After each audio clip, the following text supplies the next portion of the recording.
Hello mga mommies and friends ko! Nandito na naman ako ngayon para i-share sa inyo ang murang ulam na pwede ninyo lutuin para sa mga bata kung sila ay mahilig kumain ng gulay. At kung hindi naman sila mahilig kumain ng gulay, subukan ninyo ito para sa kanila at paniguradong magugustuhan nila pag ito ay natikman nila.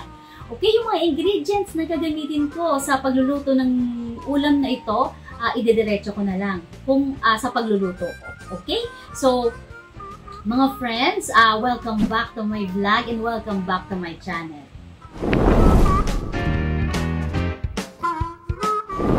So, ilalagay na natin ngayon yung mantika.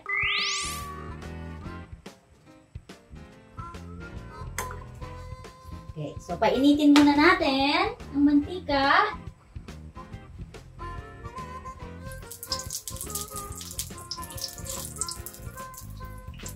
And then, isusunod natin yung egg. Actually, mga friends ko, yung egg, apat na peraso. So, nilagyan ko siya ng salt and pepper. Okay, so ilalagay ko na.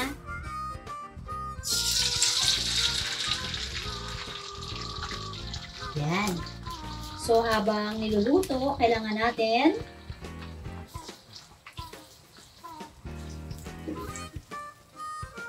para scrambled egg. So, ganyan dapat.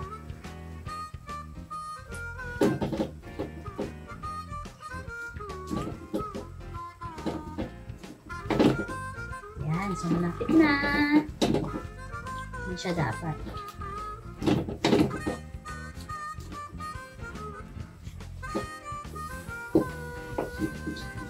Yan. Medyo natutuyo na siya.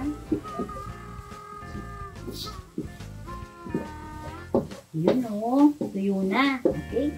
So, next, isusunod natin yung cabbage. Actually, mga friends ko, yung cabbage, binabad ko to sa water na may salt for 5 minutes. Okay, so ilalagay na natin siya kasi luto na yung egg.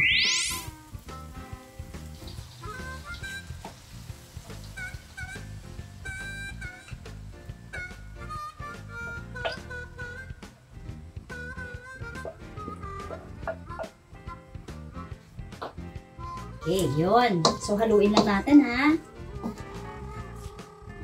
Habang hinahalo ko yung cabbage with egg, so, pag hindi pa kayo nakapag-subscribe sa channel ko, please subscribe Gracia Noyes Vlog para updated kayo lagi sa mga latest na recipe na ipopost ko sa channel ko. Okay? So, mga friends, wait lang muna tayo mga 3 to 5 minutes. So, papalambutin lang natin yung cabbage. Okay? Diyan lang muna kayo. Alam niyo ba, mga mommies and friends ko, ito yung niluluto ko. Sobrang napakadali. Kasi, gulay lang siya eh. Tsaka, diba, sa mga working mommies dyan, at saka sa mga working friends ko over there, kung gusto nyo talagang magluto ng madalian, so ito na. Pwede nyo nang sundan yung ginagawa ko. Okay, so dyan lang muna kayo. Alam nyo ba mga friends and mommies, yung cabbage na to, sobrang favorite ko talaga. Sa lahat ng gulay, isa ito sa pinaka-paborito ko kasi alam niyo ba, sobrang daming benefits sa katawan natin pag kumain kayo ng cabbage. Kaya, kung sino ang hindi mahilig kumain ng gulay dyan, subukan nyo kumain ng cabbage. Sobrang sarap talaga. Okay, so, ito medyo okay na siya. So, ilalagay na natin ngayon yung carrots.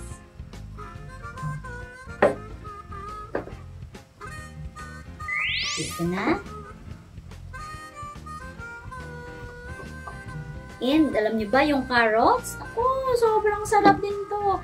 Alam niyo ba, nung time, kasi alam niyo, mga friends ko, cancer survivor kasi ako. So, nung panahon na nagki-chemotherapy ako, lagi ko itong kinakain yung carrots. Pag kinain mo kasi yung carrots na, yung hilaw pa, yun ang the best talaga para sa may mga cancer. Okay, so, kayo, pero actually, magaling na ako. 10 years cancer-free na ako. Kaya ito, mahilig pa rin akong kumain ng gulay. So, medyo okay na siya mga friends ko. Oh, tingnan nyo. So, hindi natin ito malulutuin ng gusto yung mga gulay ha. Kasi ang pangit naman pag durog talaga siya. So, medyo half cook lang siya.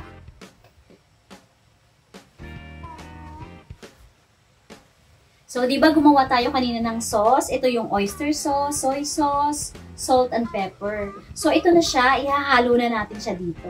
Okay? Ito na. Yun. So, haluin natin. Wow.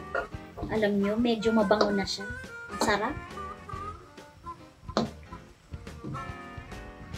So, haluin lang natin siya, no? At saka, alam mo ba, may oyster sauce ito? Sobrang favorite ko rin kaya yung oyster sauce. Okay, mga friends, nakita nyo? Tingnan nyo, oh. Okay na siya. Kasi hindi ko nga siya palulutuin talaga. Half cook lang talaga siya. Okay, so ngayon, ilalagay na natin ang onion leeks. Actually, spring onion ang pwede dito.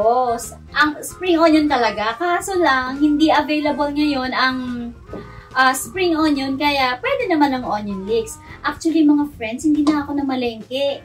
Yung mga sangkap na ginamit ko dito, nandito lang sa loob ng ref namin. Kaya, eto na. So, since walang spring onions, so onion leeks na lang ang ginamit ko. Okay? So, eto na. Lagay ko na. So, haluin ko lang. Then, tapos na siya.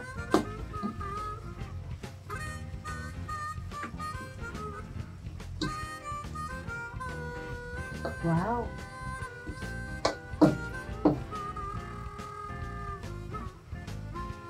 Ito na. Pwede na to. Okay, so, this is it. Mga friends ko. So, tikiman time. Okay. Okay, so, titikman ko para sa inyo. Okay, titikman ko ha. Medyo mainit lang. Ito may halong carrots. Cabbage, onion leeks, and egg. Okay, titikman ko. Mainit.